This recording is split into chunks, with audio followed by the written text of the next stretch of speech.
आप लोगों की लगभग 12-13 वर्ष पहले बिहार सरकार ने ज़मीन अधिग्रहण किया था बियाडा के अंतर्गत। उस संदर्भ में आप क्या कहना चाहते हैं? उस संदर्भ में हम कहना चाहते हैं कि सरकार ने जो हमको मुआवजा उपलब्ध कराया, अधिग्रहण का कार्रवाई हुआ 1894 के तहत। उसके बाद बना नियम 2007 में बना एक वन परियोजना वन रेट के हिसाब से, और तीसरा बना 2013 सेंट्रल सरकार की नीति बनी 2013 भूमि अधिग्रहण नियम 2013। लेकिन आज तक किसान को न 2007 का कोई पेमेंट का फॉर्मूला अपनाया गया और न 2013 का। किसानों को बरगला करके उनकी सारी संपत्ति हड़प ली गई और नेता लोग अपना मुखड़ा सेकते रह गए। किसान आज भूमि अपना दे करके स्वेच्छा से भूमि दे करके और मरने की स्थिति में खड़ा है। सरकार 2 बार मुआवजा दी है किसानों को। सरकार ने मुआवजा दिया औने पौने के दाम में, जो मन उसका आया वही हिसाब से। जब नीति कहती है कि 2013 नीति कहती है कि 1/1/2014 के हिसाब से मुआवजा का भुगतान होगा 1 का 4, तो फिर ये 1,08,000 रुपये 435 रुपये के हिसाब से मुआवजा का भुगतान किस रेट से किया गया? ये रेट कहाँ से आया? तो आप बिहार सरकार से मुख्यमंत्री जी से क्या कहना चाहते हैं? हम मुख्यमंत्री से कहना चाहते हैं कि इसका उचित निर्णय करें, अन्यथा किसान आंदोलन पर बाध्य होगा। क्या उचित मुआवजा क्या आप लोग का क्या मांग है? 1/1/14 के रेट से हमको मुआवजा का भुगतान किया जाए। अगर सरकार नहीं बात मानती है तब क्या करेंगे आप? फिर आंदोलन होगा। आंदोलन की ओर रुख करेंगे। आंदोलन उग्र रूप में होगा कि कलेक्टर चिट्ठी लिखता है बियाडा को वर्जन के पैसा देने के लिए। अभी तक पर्सनली अम्हारा मौजा में 18 एकड़ जमीन का भुगतान नहीं हुआ, और कलेक्टर चिट्ठी लिखता है जब बियाडा को अति के लिए, तो बियाडा उसका कोई रिस्पॉन्स नहीं लेती है और कचरे के डिब्बे में वो डीएम का पत्र और भूवर्धन पदाधिकारी का पत्र डाल करके और छोड़ दिया। किसान आज भी 18 एकड़ जमीन के मुआवजा के लिए तरस रहे हैं। जी, सबसे बड़ा चीज़ है कि हम लोग किसान हैं और किसान पढ़ा लिखा और कानूनी कार्रवाई को नहीं समझता है। किसान सीधा चाहता है कि आपने अगर हमारा ज़मीन लिया है तो हमको उसका ऐसा उचित मुआवजा दिया जाए जिससे हमारा परिवार जी खा सके, क्योंकि हमारे पास ज़मीन थी तो हम उस पर उपजा के अलग अलग खेती करके अपने परिवार को पास पहुँच सकते थे। लेकिन अब स्थिति हो गया है कि अगर नियम और कानून नहीं जान रहे हैं तो हम कहाँ से जानेंगे कि हमारे लिए क्या किया गया है, क्या नहीं किया गया है। जो भी मंत्री, नेता या कोई भी आया पदाधिकारी, वो कभी भी आया तो आश्वासन दिया, झूठा आश्वासन दिया, ऊंट के मुंह में जीरा का फोड़ा, जो मन में हुआ मुंह पे मार दिया और चला गया, क्योंकि जान रहे हैं कि किसान पढ़ा लिखा है नहीं, इसको जानकारी क्या होगी नियम और कानून की। हम इसको वही दिखाएंगे जो हम दिखलाना चाहते हैं। तो हम लोग एज ए किसान बिल्कुल ठगा हुआ महसूस कर रहे हैं। हम लोग के लिए कहीं से कोई उपाय नहीं हो रहा है, चाहे केंद्र में कोई भी सरकार हो, एनडीए की हो, यूपीए की हो या किसी की भी हो, किसान के हित के लिए कोई भी खड़ा होने वाला नहीं है। जबकि सारी पार्टियां यही कहती है कि हम किसान के हित के लिए हैं, हम किसान के लिए खड़ा। यह मुआवजा देना है बिहार सरकार को, तो इसमें एनडीए यूपीए तो नहीं, बिहार सरकार में होता है कि अरे हमारी ये इनके साथ गठजोड़ थी तो हम ये कर लेते थे, हमारे साथ इनके साथ छूट गई है तो हम ये नहीं कर पा रहे हैं, यही करके बड़गलाते हैं। सब लोग दूसरे पे फेंकता है, पदाधिकारी कुछ भी सुनने को तैयार नहीं होते हैं। और जाइए तो अगर आप आंदोलन करने की बात करते हैं तो उसके लिए भी धमकी दी जाती है कि अलग अलग केस में करके सबको फंसाया जाएगा। तो सर आप अपना परिचय देंगे?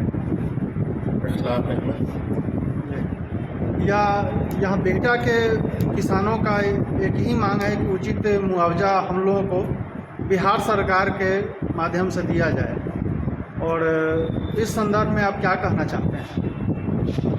किसान की कर्तव्य की स्थिति में सरकार इनकी ज़मीनें छीन रही है।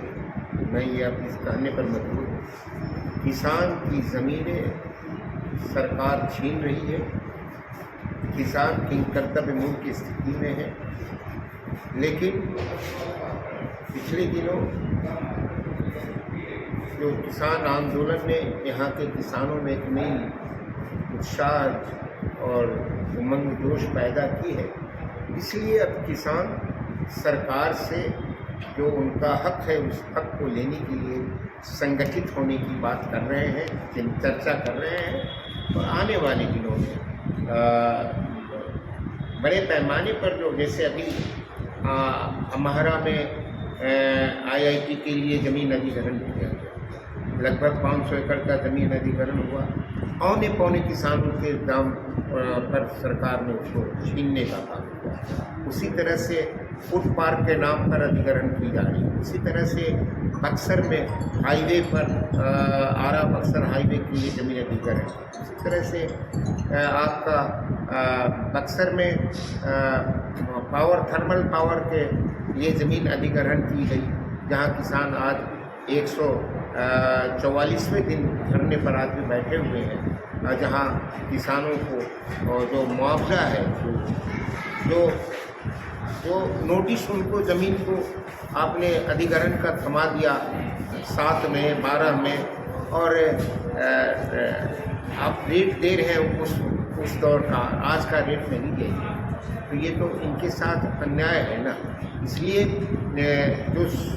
जो भारत सरकार की जो 2013 की ज़मीन अधिग्रहण की जो नीति है, कायदे हैं, उसके तहत जो 4 गुना जो रेट देना है, वो रेट जो देना है वो करंट सर्किल रेट के रेट पर दिया। और उसमें ये भी तय किया गया है, नियम है कि जो कृषि भूमि जो है और जो कमर्शियल ज़मीन है और जो आवासीय ज़मीन है, उसका आवासीय और कमर्शियल का हर साल पर उसका सर्किल रेट रिव्यू होगा, और जो कृषि भूमि है उसका हर 3 साल पर रिव्यू होगा।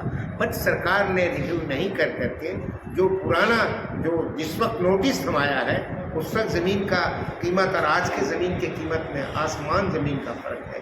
किसान बहुत परेशान हाल में है, इसलिए किसान इन सवालों पर आज संगठित हो रहा है ताकि आगे एक बड़ी लड़ाई इस इलाके में लड़ी जा सके। और क्योंकि बेटा स्वामी सहजानंद सरस्वती के ये कर्मभूमि रही है और यहाँ से स्वामी जी ने एक देश को आंदोलन की दिशा दी थी, इसलिए यहाँ से प्रेरणा लेने के लिए, यहाँ से ऊर्जा लेने के लिए यहाँ लोग इकट्ठे हैं और लोगों ने तय किया है कि हम टीम बना करके आने वाले दिनों में पूरे इस इलाके के जो 5-7 प्रखंड हैं, उन प्रखंडों में किसानों की टीम को संगठित कर करके और आने वाले दिनों में बिहटा में एक बड़ा महापंचायत आयोजन का तिथि तय करेंगे, जिसमें इस इलाके से लगभग 2 लाख से ज़्यादा लोग यहाँ इकट्ठे होंगे।